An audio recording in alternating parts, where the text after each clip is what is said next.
Good day and greetings. This is Dr. Charles Cotter. I'd like to welcome you to the seventh and final episode of the Management Makeover series. The focus of episode 7 is on individual level performance by means of the performance matrix. And in particular, I'd like us to look at the 4 C's, which I referred to as the tools in terms of performance development and also performance improvement.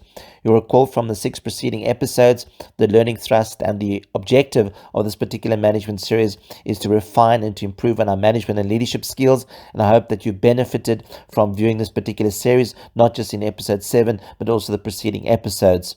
Thank you. This is then question 9.3.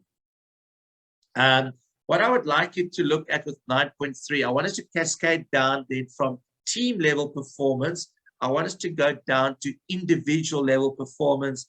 And again, this might be a tool that you are familiar with. It's what we call the performance matrix. And you'll see on the x-axis, let me just put my pointer on. You'll see on the x-axis, we have potential, you have low, moderate, and high. And on the y-axis, you have performance, again, low, moderate, and high. And based on those two variables, you are then able, you can almost call this a performance dashboard. You're then able to populate this performance matrix with the 4 categories. I mentioned these categories earlier on this morning. Best case scenario, you have your star performers. Your star performers, high potential, high performance. That's very clear. Solid performers, and again, I know you're going to ask the question, Michelle.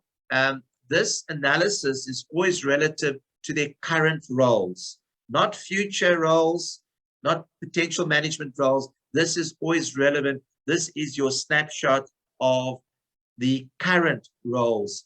So your solid performers in their current role, you will see that their potential is low to moderate. However, similar to the star performers, their performance is off the charts. We often refer to them as worker bees or war horses. They are the people that you can take to the battlefield. They will fight in the trenches with you. These people consistently, year in and year out, they will deliver a high level of performance excellence. They might not be as ambitious. They might not be as driven. The employment mobility might not be as high as the star performers, because I think you'll agree with me, the challenge of the star performers is retention. And the research in South Africa has shown that the talent retention window for star performers is maximum of 3 years. These people have itchy feet. They are not only just job hoppers, they are job shoppers. Because even while you're on a 3-day online learning program, these people currently, especially if they're from the millennial generation, they are currently using your internet resources, shopping around for other jobs, greener pastures, and if anything more suitable pops up, they will certainly jump ship and they will leave your organization. So their performance directional flow, usually within that window of 3 years, is outside of the organization. The performance directional flow of your solid performers, you have to keep them ticking over. You have to keep, they probably, of the 4, they are probably the biggest asset for your team. Worst case scenario, you have your poor performers, and it's very clear, poor performers, low to moderate in terms of potential, low to moderate in terms of performance. And I think you'll agree with me, Rose, subject to exhausting all the other interventions, you might have to invoke the incapacity procedure. So you're going to try performance therapy, you're going to try to rehabilitate the dysfunctional performance, but failing that, you might argue that the performance directional flow is outside of the organization. The interesting one is the underachievers. Now, the underachievers, like the star performers, are high in terms of potential, but for some obscure reason, their performance levels just do not correspond. Their performance levels are low to moderate. Therefore, we don't call them poor performers, we call them underachievers. And I think you'll agree with me, their performance directional flow must be northwards. It must be upward. You need to convert those underachievers into star performers. But the challenge here is you need to do that conversion at the same rate, or ideally greater than which your star performers are leaving the organization. If you do not do that conversion, it creates not only performance, but also creates skills, and it creates talent management liabilities, and that can never be healthy, that can never be constructive for any organization. So to help organizations, and you're welcome to use as a guide, but I'd like you to look beyond this. What I've developed is what I call, this was pre-COVID-19, what I call the 4 C's, just to help us in each of these performance quadrants, what is the most appropriate strategy.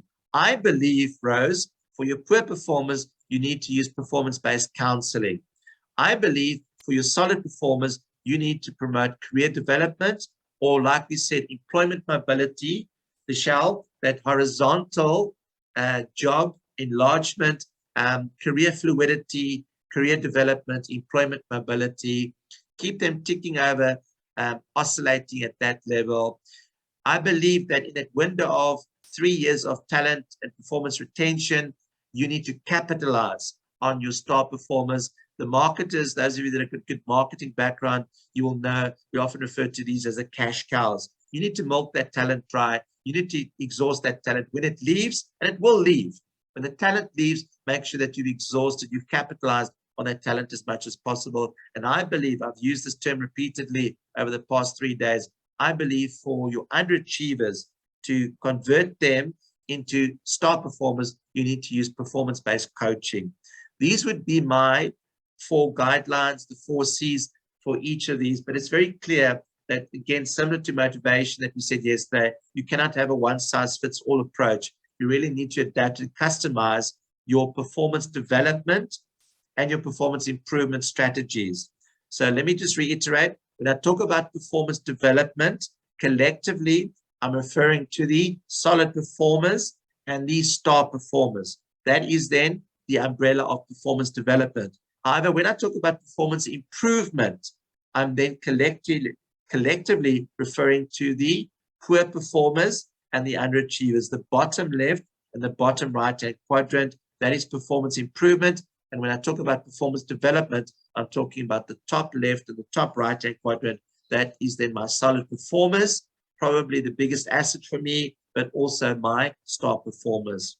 This is Dr. Charles Cotter signing out. I'd like to say thank you for viewing this very short video clip, the 7th and final episode of the Management Makeover series, which focused on individual level performance by means of unpacking the performance matrix, and in particular, looking at the 4 C's of the performance development, but also performance improvement strategies. I'd also at this point like to encourage you to subscribe to my YouTube learning channel. If you like the video, please click on the like button, and also then click the notify bell if you would like to receive notifications of upcoming learning content. The next series that I'll be publishing within the next day or 2 is looking at how human resources management can strategically reposition themselves. The series will be titled Strategic Performance Advisor. Also, you'll find me very active on social media. You'll find me on LinkedIn, on Twitter, on Facebook, and also a free portfolio of my management resources you'll find on the SlideShare platform. Again, I'd like to say thank you for your support, and also I look forward to the next engagement, the next series on strategic human resources management. Thank you.